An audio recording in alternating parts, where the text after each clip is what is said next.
But speaking of things that are going to offend people of all races, creeds, colors, denominations, and political affiliations, hey, did you know Halloween's coming up? Yes, Halloween is upon us. It is October the 19th in the year of our Lord 2019, and I get to credit my wife, my better half, Mrs. Holloway, with this story coming to us from the Daily Wire. She brought this one to my attention. Happy Halloween.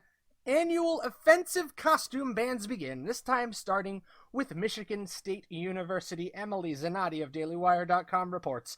Every year, as Halloween approaches, the social justice-oriented woke police begin issuing their edicts and proclamations, prescribing certain offensive costumes. You remember Maui? Remember that? Yeah. And canceling Halloween events lest anyone, be offended, because won't someone please think of the children? Late last month, an elementary school in the Tony, Chicago suburb of Evanston announced that they would be canceling Halloween altogether, over concerns that some children who do not celebrate the holiday would be offended by the chilling costumes and spooky treats, according to the North Creek News. A Wisconsin school followed suit, calling the holiday, quote, inappropriate. Betting, very, very solidly that those people calling it inappropriately never had a good Halloween in their lives, probably got the ever-loving shit egged out of their house. But I digress. Inappropriate and not inclusive, and also did away with the parades, parties, and costume wearing in school. Bastards. Supervisors at the school district claimed that the holiday made certain children feel excluded and highlighted inequities. Inequities. You know what that means? Here's what that means. I grew up in the 1990s in southern Jersey for the earlier half of the 90s and central Jersey for the upper half. I never lived in a hoity-toity area or what we would call full-size candy bar country, okay? If you handed out, like, full-size Snicker bars, by the way, you were a god among men. A god. But, I'm sorry, I took a break, ate some dinner, and now I came back, like, really recharged. But, anyway, I grew up in lower middle-class communities, outside, like, Toms River and hometown Carteret, HollowNet, exit 12. Inequities? What kind of bullshit is that? This is Halloween, man. So, I have seen stuff that mothers have made their children that blows anything that you bought off the shelf out of the water. Now, granted, in today's day and age, you can get almost anything on Amazon, and it's $20, same as downtown. Come on. Holy shit, dude. Yeah, no kidding.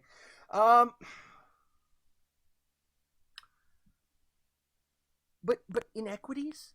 One year for Halloween. My mother was a genius. My mother, well, she's not dead, and she still is a genius. It's just, my Halloween costumes are no longer a problem because I'm 33 years old. But my mother was a genius when it came to this kind of stuff. How many of your moms took a cork, burned it, right? Because my mom was a smoker, still is.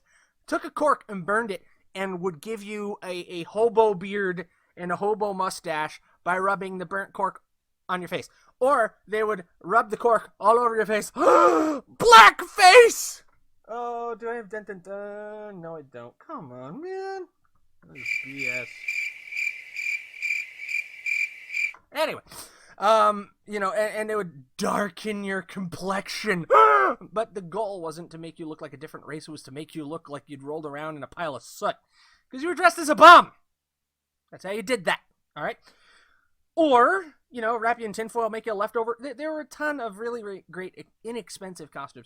I was like the cheapest, cruddiest looking Jedi ever a couple of times because you pick up like a dollar store bathrobe. I think the most expensive thing was like the $10 flip out lightsaber, and you're in business, man. Screw Disney. But, come on, inequities? No. Halloween is one of the last great holdouts of meritocracy because if you're tough, if you're strong, if you can walk far, you can hit as many houses as possible. You can lug a big-ass pillowcase, because I'm sorry, those little jack-o'-lantern shaped things, man, those are for little...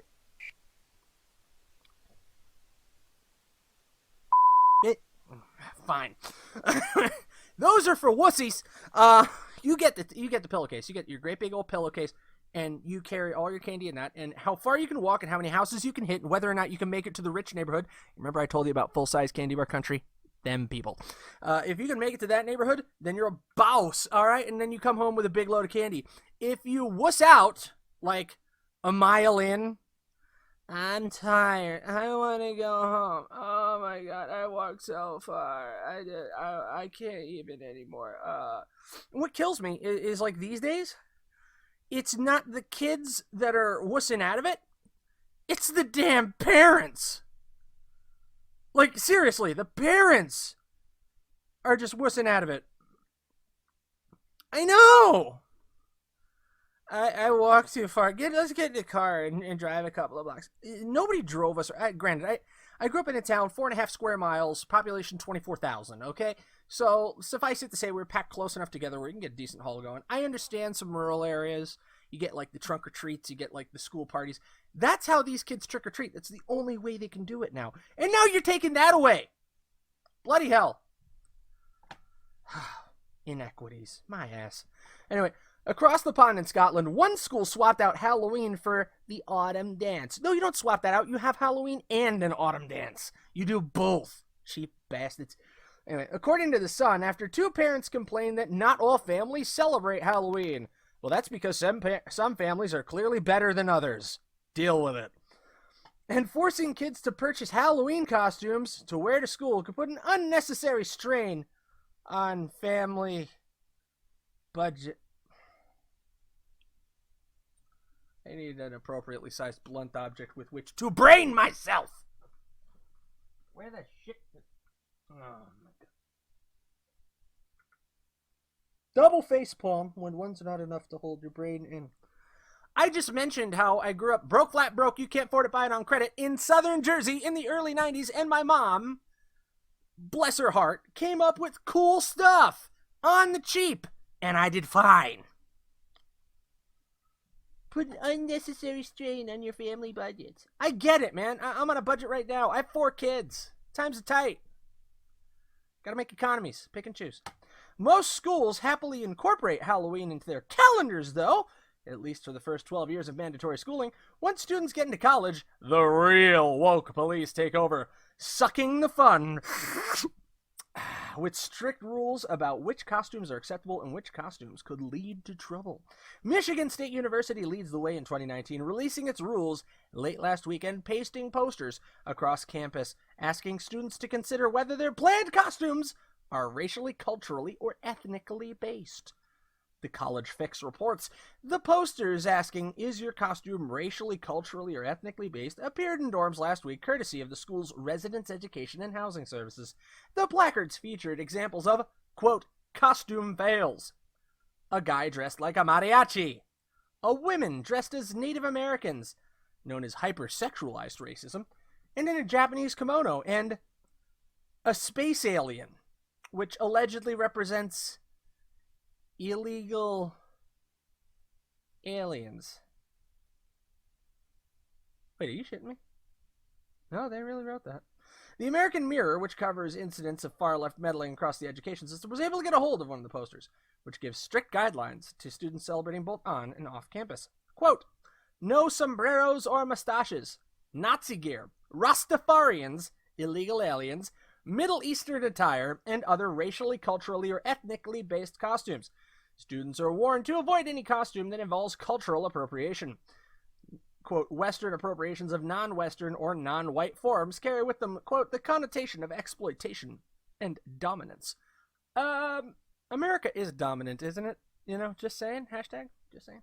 The school told the Mirror that they won't necessarily be enforcing the rules. However, MSU, the Mirror reports, is not saying students can't dress that way, but wants students to know, quote, how their costumes can be portrayed, particularly on social media, where audiences can quickly mock and cancel an individual for non-woke choices. Cancel culture has gotten to the point where we're canceling individuals now. We're canceling people. Last time I heard that was called abortion.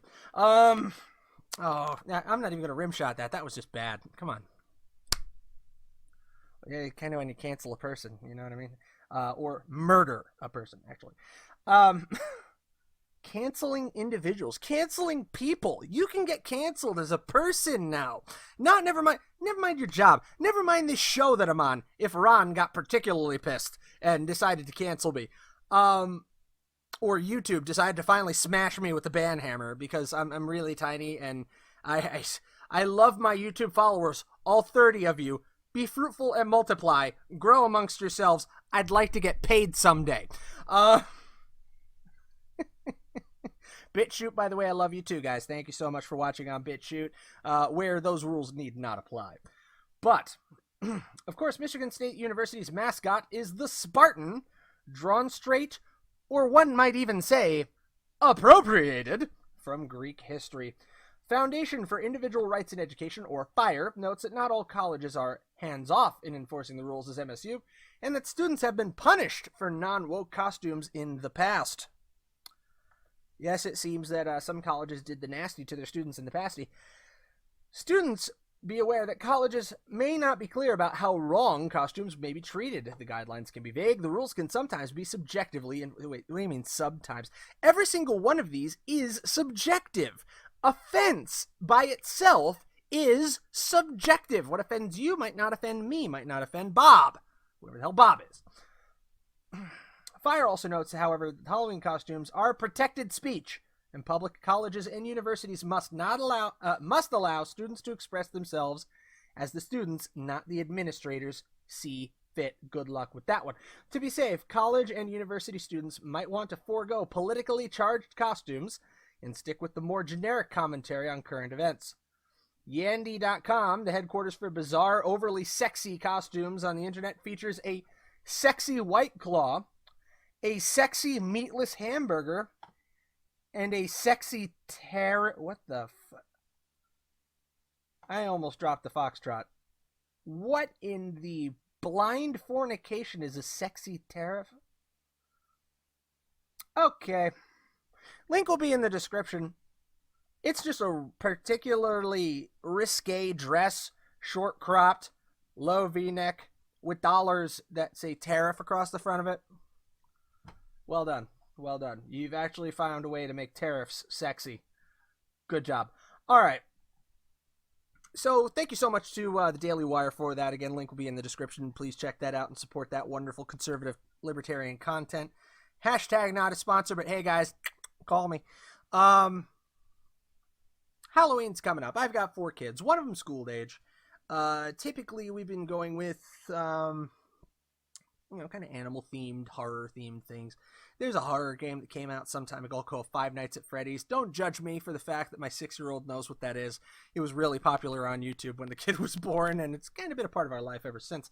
We watch, gamers like Markiplier and PewDiePie and Jacksepticeye, guys like that, and that's kind of part of our family environment. Not so much anymore because their language just got a little ridiculous.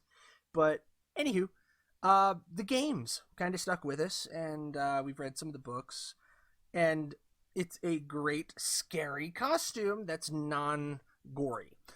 So I think we're doing the Five Nights at Freddy's theme this year for Halloween for my kids. I think those costumes have already arrived, and not cheap like I got when I was a kid, but pretty affordable. But just be careful, man. I'm not going to tell you to censor yourself or censor your children. By the way, if your college student or your teenager is dressing up as a can of White Claw, which is, by the way, unconfirmed reports that White Claw is nothing but rebranded Zima from the 90s. If that's how they're dressing up, I think they may have some issues with their life choices. I've never seen anybody dress up as like a bottle of Bud. Have you? Yeah, I don't know. Been a while since I really actively dressed up for Halloween. I've been kind of phoning it in. My boys over on Odyssey One Station, my fellow sci-fi nerds, I do have a complete Starfleet uniform, which I do wear for Halloween, which I'm certain there are pictures running around of me. And not a captain, not a commander. Damn it, I'm a 5-star admiral.